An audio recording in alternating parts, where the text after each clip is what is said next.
Hey students, it's Ron Francis with CCU. Today is Monday, the 2nd of March, and I know what you're thinking. You're probably thinking, he sure doesn't look very professional today. Well, the audit, as I have mentioned, I believe in my previous video, the audit has started, and I've been up working since 4:20 this morning. It is, and I just am wrapping it up. I'm going to head to the gym pretty soon and get in a good run and work out a little bit and stretch because it has been a very long day. I've lost track of the hours, but had my first meeting at 4:30 a.m. and it was just about solid. Ever since then, it's just crazy, very stressful. But I can tell you this, kind of relating to the stress thing. I in my career, I've had a hard time with stress, of managing stress. I've not managed stress well in my career, and I have to be really careful about that. I really lean into the Lord, especially hard in situations like I'm facing now. Yeah, I say, Lord, help me, and help me to physically and mentally manage this because it gets quite stressful. So I'm sure you face that as well. But anyway, I apologize. Yeah, I'm wearing just about what I did at 4 o'clock this morning. I'm looking forward to going to the gym and getting in a good run and clear my head a little bit so I can get to bed early and hit another 4:30 a.m. meeting in the morning. So anyway, let's jump over. We're beginning to wrap up here. This is pretty cool. Session 4, we're jumping into the more of the implementation of audits and beyond the preparation of them.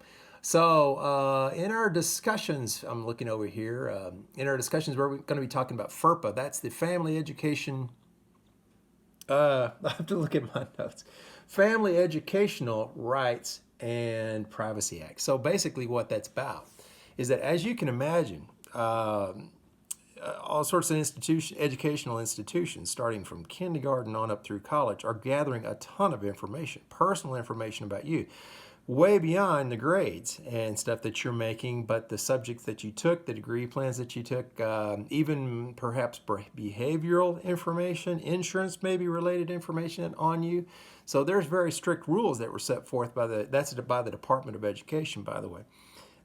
Excuse me, those were set forth for your protection, and our protection, and we need that. Certainly we do. So what we're going to do in this first discussion is it says discuss the importance of FERPA, is the abbreviation for that, at institutions of higher education, giving the, quote, additional moral responsibility of a Christian institution such as CCU. Is FERPA even necessary? Good question. I think I know an answer for that, but I'd be very interested in yours. Support your position with applicable scripture or references from your reading and research. So that'll be an interesting topic.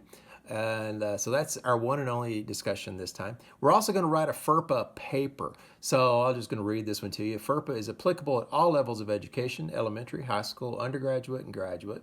Compare and contrast the challenges of applying FERPA at each level with a 3 to 4 page paper. So yeah, you don't have to go into a whole lot of complexity there, but just make references as appropriate to the material, our text material, as well as anything you find on the web. I can tell you that there's a great deal of resources on FERPA on YouTube videos.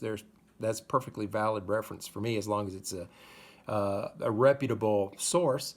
And there's good information there. And of course, on the government websites under the Department of Education has a lot of stuff on FERPA as well. So it's a 3 to 4 page paper, not including your title page and not including your references page. So you can handle that just fine. You're already doing fantastic work already. So the rest of this, I think you follow. And then finally, our other task here. Again, this is the same thing essentially that we've done in sessions 2 and 3, and that is we're wrapping up the SRA tool and going through that with our real or fairly, or in this case, it's going to be the real institutions that we're examining, finishing up the last 2 bits of that's sections 6 and 7, and from those, just based on those, write an assessment of your findings from those sections, from 6 and 7.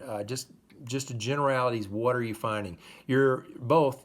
I just have the 2 students, but you're both doing just fantastic on all of this. So just keep doing what you're doing.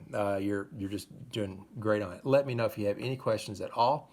But yeah, hey, I appreciate your patience with me as this has been in kind of leaning into you a little bit. This has been a tough beginning of the week, and it's going to get tougher. I think I may end up flying out to either Connecticut or into New York, possibly I think they're telling me April, to talk to the auditors out there. And yeah, stress. That can be stressful. So anyway, thank you for all your support as I do my best to support you too. So let me know if you have any questions, concerns whatsoever. I'm here to help. Thanks so much.